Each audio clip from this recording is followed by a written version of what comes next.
Good day, everybody. This is Yin Yang with Morsels of a Thought, number 1627, in the morning with you again.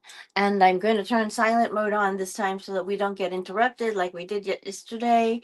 I'm sorry about that. The ringer went off, and then I had to press something, and then that turned the camera off. So that's how come yesterday's show was truncated at exactly 19 and 00. And I'm sorry about that. We had more to read, but we had to put that away for now. And today we are doing Launch by Jen Duplessis. Jen Duplessis, How to Take Your Business to New Heights. Launch, How to Take Your Business to New Heights. Forward by Michael J. Mayer. The 7 levels of communication. All right, so here we are.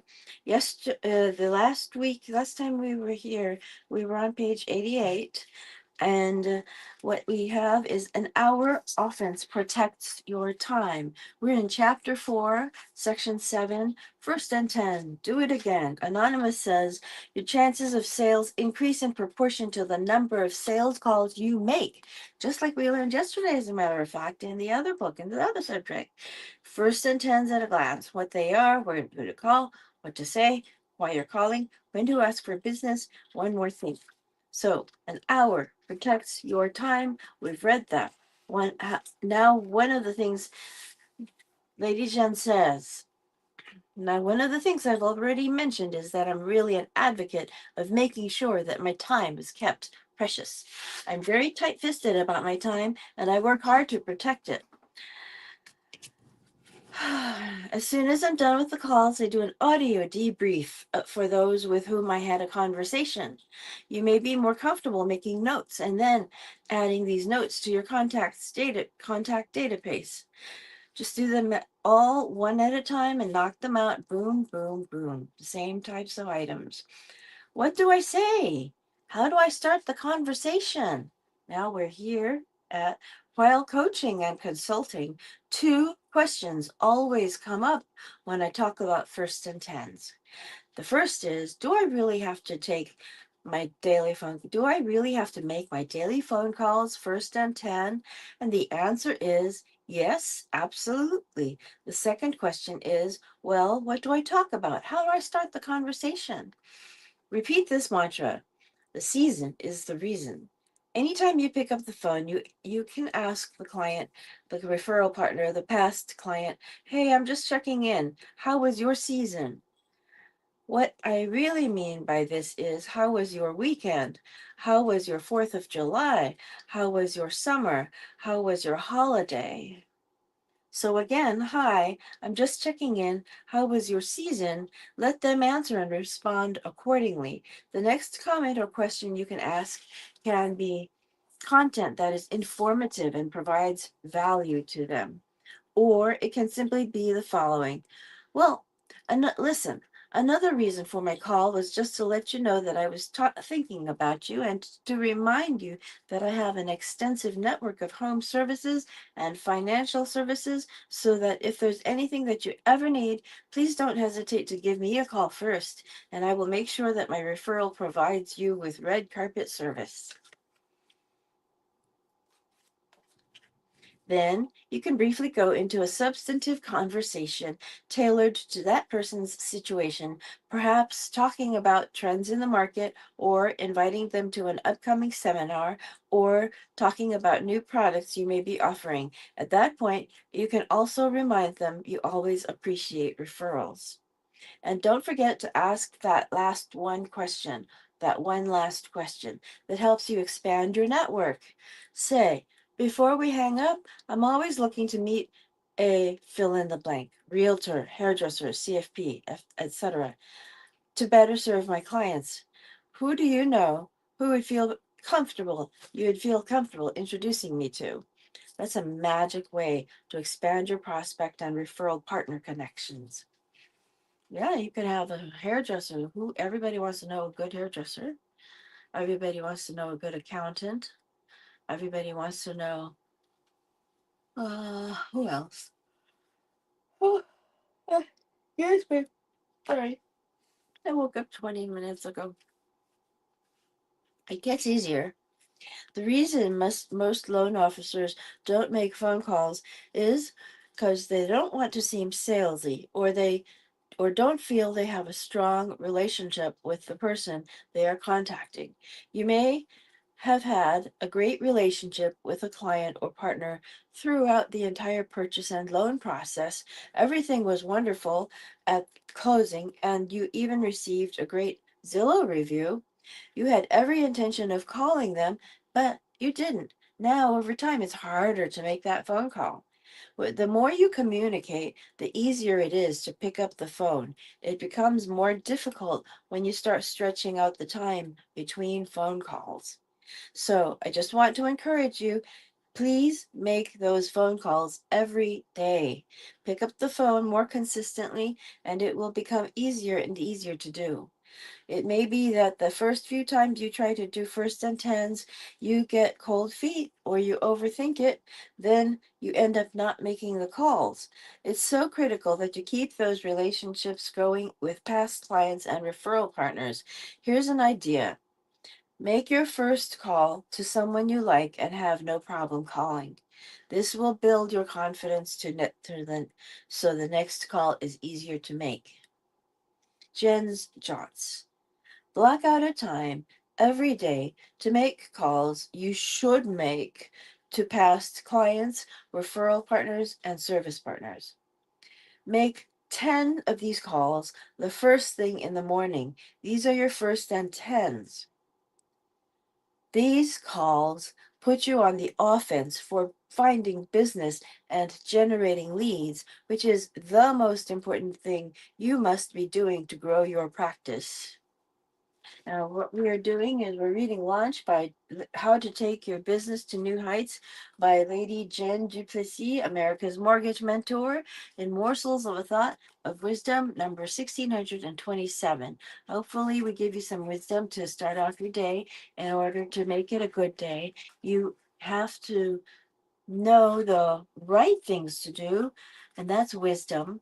And then doing the right things to do is called virtue. So, where are we? We're trying to make the world full of virtue. So, here we are, chapter 4, section 8. 3, 2, 1, go. The big idea, if you can't get started with 10 first and 10 calls every day for whatever reason, just do something to start reaching out to people you should call. Here's a way to ease into this vital daily task. Alan Cohen says, do not wait until the conditions are perfect to begin. Beginning makes the conditions perfect. 10 calls every day. How? That's what I heard you say as you read the previous chapter. 10 calls can seem like a tall order, especially if you're relatively new to the mortgage industry or you haven't yet built up a very big contact community. You might be saying to yourself, Jen, I can't possibly call 10 people a day. I don't have very many contacts on my database. If I call 10 people a day, every day, I'll be back at the beginning of my list in a few weeks. If these calls are something you've not done before, you might find it a little challenging, a little overwhelming to start calling 10 people per day right out of the gate. Not to worry, making calls is about action and implementation, not necessarily about numbers. It is about consistently doing something every day to get more referrals, more connections, and more leads for your mortgage practice. So, here's an idea. I want to make this as easy as possible for you, but still ensure you make daily contact. So let's call this plan 3, 2, 1, go. All right. 3, 2, 1, go. I'm gonna I'm gonna do something that makes this live slightly more interesting because I've noticed that myself, my lighting is crazy stupid. Oh my god. Okay, I think this is well, we'll just live with it. Okay, sorry. All right. Now, Start by making 3 phone calls every morning to people that you should call. 3, 2, 1, go. Let's say one is a real estate agent, one of your good partners, and you call just to check in. Next is a past client, and the third is either another referral source or a prospective client. Make 3 phone calls every day, first thing in the morning. If you need to shift the time, that's fine. It's your business, so do what's best for you. Then, when you've finished those calls, send 2 emails to the same type of people. Say one email to a real estate agent and one to a past referral partner or current referral partner. Again, just be conversational in your email because you're simply checking in and planting a seed with them to think about you. After that, write one post on social media. My recommendation is to spread out your posts. Say Facebook on Monday and LinkedIn on Tuesday and maybe Twitter on Wednesday, maybe something on Zillow on Thursday, that type of thing. Don't post on in the same place every single day. To get started, to eventually calling 10 people a day, start with 3 phone calls, send 2 emails, and post one article on social media. Now, if even this is too much for you to start, think about doing 111. One phone call, one email, one social post. Maybe you only want to do one phone call and leave it at that. Excuse me. Oh, oh, tell me. Ah. Maybe you only want to do one phone call and leave it at that. After all, it's the same process as reaching the goal of 10 push ups, especially if you haven't done any push ups for a few years. You simply do one the first day, then two the second day, and before you know it, you're up to 10 a day. There you have it. If you're not ready or able to make 10 calls every day, get going with the 3, 2, 1 system. No matter how you get started or how many calls you make, absolutely make your outgoing lead generation phone calls your first priority every morning. Jen's Jots. Can't make first and 10 phone calls every day starting on day one? Then start with a plan that is comfortable for you. Think about starting with 3 phone calls, 2 emails, and one social media post every day. Even a 111 plan will start paying dividends. However, you get started, do it now. That was chapter 4, part 8. Now we're on chapter 4, part 9. It's a longer part. Before we hang up, one last question. The big idea is there is a simple way to grow the size of your network and database every single day, and there is no extra work involved. So just ask this quick question at the end of each of your phone calls. Helen Keller said, when one door of opportunity closes, another opens, but often we look so long at the closed door that we do not see the one which has been opened for us. Isn't that the greatest? It's the truth. Sometimes we whine over something and we mourn over something that's lost. But actually, you know, it's a constant struggle, a dark cloud hanging over your head, following you around. It's the pressure you feel to build your referral network. I can see what you're doing to try to build your network of partners. You careen from one pursuit to another, careening is when you're running fast, almost out of control. You careen from one pursuit to another, trying to make connections that lead to referral partner relationships that lead to potential business. You go to networking events, business mixers, seminars, open houses, anything to make more connections. Stop bouncing around like a pinball. There's a much, much easier way to constantly grow the size of your network. And the beauty of it is you don't have to do anything extra than you're already doing. You can increase the size of your network quite literally every day and on practically every phone call you make.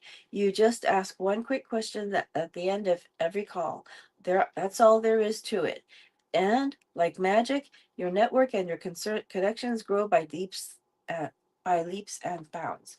Your network and your connections grow by leaps and bounds. I suppose you want to know what this magic question is. It's simply this. At the end of the call, and that end of the call, after you've wrapped up your business with conversation, ask the following question: before we hang up, can you recommend a good fill in the blank? Question mark. Here in Morsels of a Thought of Wisdom, number 1627, I have come to you that many consecutive days in the mornings in my 6 hour time, 6 o'clock a.m. time. And it has been at 5 a.m. before too. Um, so we're trying to find out the right things to do in life. And that is called wisdom. Actually doing them is called virtue. So we're going to make the world a more virtuous place, one morsel of a thought at a time. And I give you morsels of a thought every morning. Okay, be specific, says Lady Jen. So, what is it you're asking? Well, what is your goal? You're looking for ways to increase the size of your network. This may be your network of real estate agents, financial planners, attorneys, and other professionals who intersect with your potential clients, or you may be looking to build up your network of home services providers, such as plumbers, contractors, deck builders, and the like, so that you can be a resource for your clients. Or perhaps you are growing your team or searching for a specific type of client. Use the before we hang up question or variation or your variation of it to identify a specific type of potential partner or clientele. Be very precise about what you're looking for. This is not the time to be vague. Let me walk you through the conversation. Let's say you're talking with a prospect and you're about ready to end the conversation. At that point, you say, "Oh gosh, before we hang up, I am looking to expand my business in the arena of working with financial advisors. I was wondering if you have a great financial advisor whom you would feel comfortable introducing me to." Another example is, "Hey, before we hang up, I'm always trying to add to my list of home service professionals that I can share with my clients. Do you happen to know a great landscaper?" And just like that, the sound of finger snapping, you have a lead on a potential referral partner or home service provider. Create a daily or weekly target.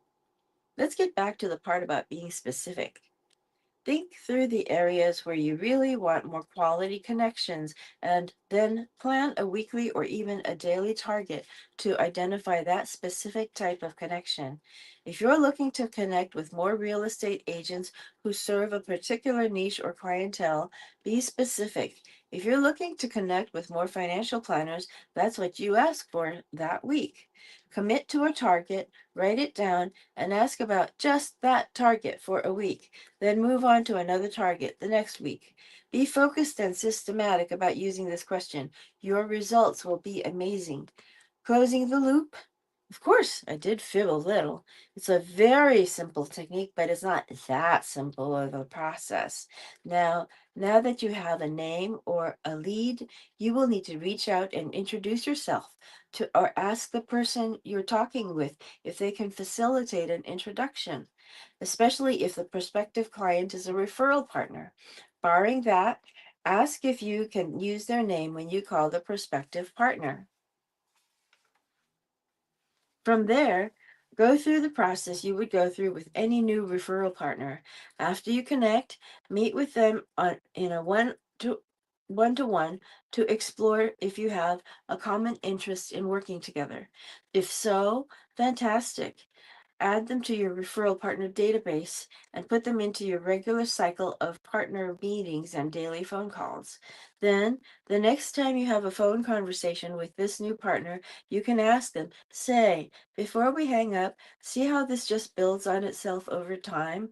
You'll find the number of your connections growing by leaps and bounds as you work and communicate. Hold on. As you work with and communicate with this ever growing network of connections, many, many opportunities for new business will come your way." See, it's like magic. Why this works so well? This is such an easy question to ask. Pardon me, another yawn. Oh my gosh. I'm collecting energy. This is such an easy question to ask. It doesn't make the other person uncomfortable.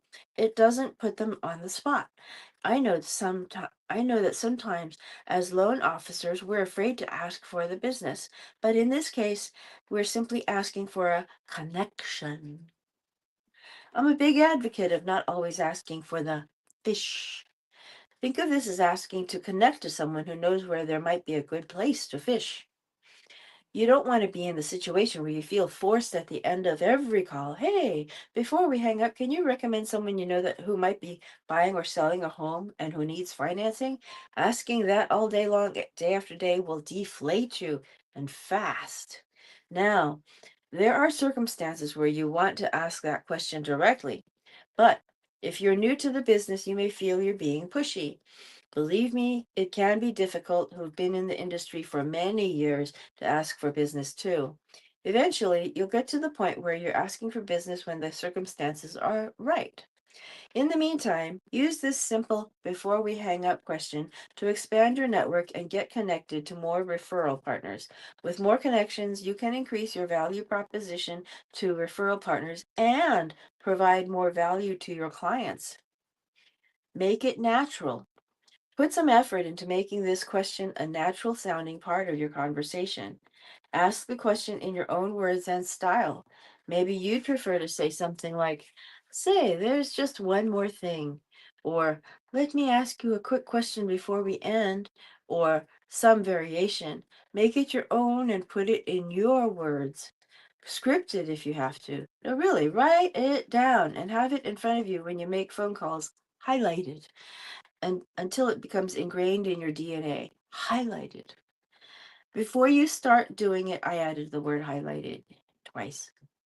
Before you start using it, practice it in your mind, rehearse it out loud behind your closed doors. Get so comfortable with the question that it simply flows as a natural extension of your conversation. The first the first 15 times I know it had to be highlighted for me to say something over the phone scripted. Use this question over and over.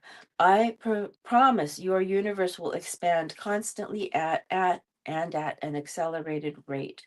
Jen's Jots. Use a simple question beginning with before we hang up to expand your database and or network of referral partners and clients. Ask this question at the end of every one of your daily first and 10 phone calls. Be very specific and use a daily or weekly target. For example, if you want to increase your business in the area of working with financial planners, you would say, Before we hang up, I'm expanding my mortgage practice to include working directly with financial planners. Do you happen to know of a great planner that you could introduce me to? This is exactly the kind of thing that we want to do. Every single day, make another phone call. The next section is going to be replace it, don't erase it. Chapter 4, part 10 will be next time. The big idea then will be when something important such as a closing conflicts with a business building activity you have on your daily calendar, don't erase that activity. Move it to another block within your schedule on the same day so your business building efforts are consistent. So now what we're going to do is we're going to put the book down. We will be on page 96 next time, and I will see you later. I always end with, but Martin Van Buren, Old Kinderhook, his nickname was Old Kinderhook. He always wanted things to come to a good closure. He wanted things to be done first and last. He wanted to finish what he started. So it's okay, Old Kinderhook.